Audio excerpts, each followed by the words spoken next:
Kids don't get an IEP all of a sudden. The school needs to do an evaluation and decide if your child qualifies for special education. I'm going to explain how this process works. From the Understood Podcast Network, this is Understood Explains, IEPs. On this episode, we'll talk about how to get an IEP and what to do if the school says your child isn't eligible. My name is Juliana Urtubey, and I'm the 2021 National Teacher of the Year. I'm also an expert in special education for multilingual learners, and I'm your host for this season of Understood Explains, which is available in English y en español. Let's get started. How do kids qualify for IEPs? There are two big things that need to happen to qualify for an individualized education program, or IEP. The first thing is your child needs to get an evaluation. Public schools have a whole process for evaluating kids using a team of professionals.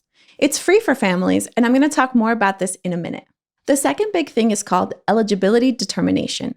And this is what happens at the end of an evaluation process. To qualify for an IEP, the school needs to determine that your child has a disability and that the disability negatively impacts how your child is doing in school. There's a jargony phrase that schools use for this. The disability needs to adversely affect your child's educational performance. And by the way, educational performance can be viewed very broadly. It's not limited to academics. Kids can qualify for IEPs because they have a disability that affects their attention, behavior, social skills, etc. So to recap, to get an IEP, your child needs to get evaluated by the school. And the evaluation team needs to find that your child has a disability that adversely affects your child's education. Okay, so where do these requirements come from? They're part of the federal special education law that's called Individuals with Disabilities Education Act, or IDEA. And there are three things I want to highlight about this part of the law. First, public schools have a big responsibility. They must identify and evaluate any kids who may need special education. This is called child find. And it's the first step toward getting kids the support they need to thrive in school. Second, not all kids with disabilities will qualify for IEPs. Maybe your child doesn't need specially designed instruction or services. Maybe all your child needs is some assistive technology or classroom accommodations. If so, the school may recommend a 504 plan, which we talked about in episode 2. Third, to qualify for an IEP, the school needs to determine that your child has a disability that falls into one of the 13 categories in IDEA. Now, this doesn't mean the law only covers 13 disabilities. It means that there are 13 really big buckets of disabilities. For example, ADHD is covered under the category called Other Health Impairments. This season, we're going to have a whole episode about disability categories. But for now, I'll just say that even if your child has a really rare disability, they can still qualify for an IEP. The key thing is that the disability needs to adversely impact your child's education. Does my child need a diagnosis to get an IEP? This is a very common question, and the official answer is no. Or at least no in the way most families think about having to go to a doctor to get a medical diagnosis. Schools don't diagnose kids. They do something a little different, which is identify a child as having a disability. So no, you don't need to get a diagnosis from your healthcare provider, but if you want to, you can share a diagnosis with the school evaluation team. Okay, so what does an evaluation look like? Schools do special education evaluations for free, and they have to complete them within a certain time frame, usually within 60 days, but this can vary a bit from state to state. The team will use this time to gather data from a bunch of sources to help decide if your child qualifies for an IEP. Evaluations often include special tests, observation in your child's classroom, and interviews with family members and teachers. And if your child is learning English, their language instructor will help with the evaluation too. As a parent or guardian, your participation is really important. The team cannot evaluate your child without your permission.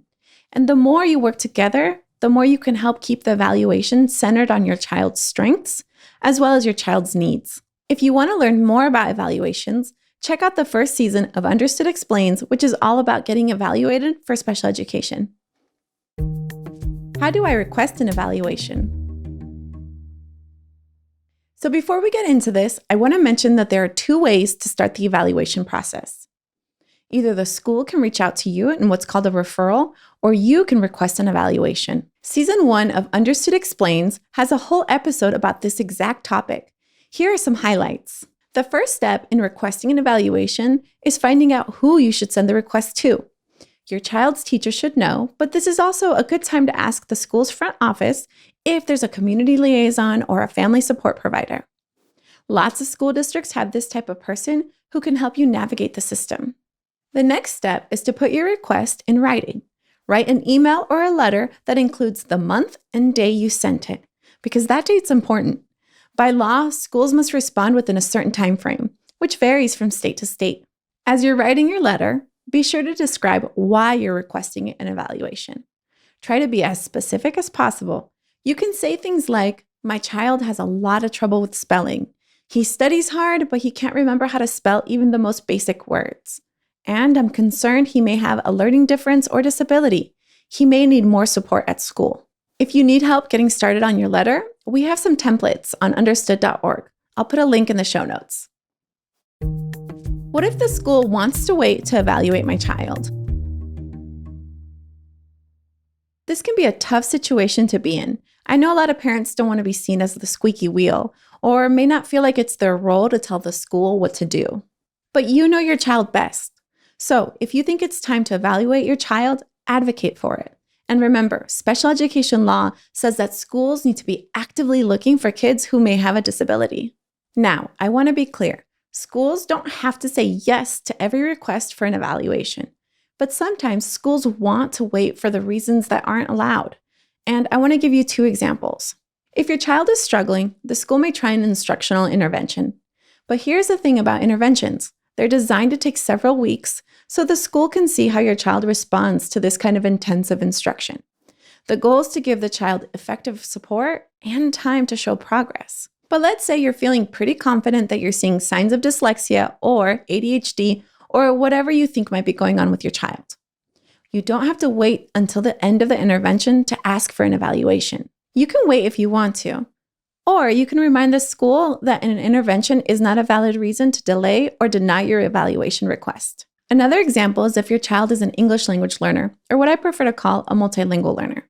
It's not uncommon for multilingual kids to fall behind their peers while they learn formal academic English skills. So the school might just think your child needs more language instruction and not special education. But that's not a valid reason for delaying an evaluation.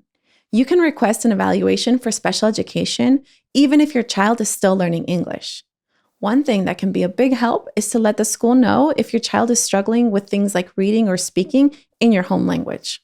Understood has an article about some common reasons why a school might deny your request and how you can respond. We'll put a link in the show notes. What if the school says my child doesn't qualify for an IEP? So if this happens, you have some important rights. Schools have to explain in writing how they made this decision. If you disagree, you can get something called an independent educational evaluation. There are some cases where the school may be required to pay for this private evaluation for you. You can also ask for a mediation with a neutral third party or a due process hearing, which is kind of like a mini trial. And we're going to talk more about your dispute resolution options later in the season. Key takeaways. Okay, before we go, let's sum up what we've learned with a few key takeaways. First, your child doesn't need a medical diagnosis to get an IEP.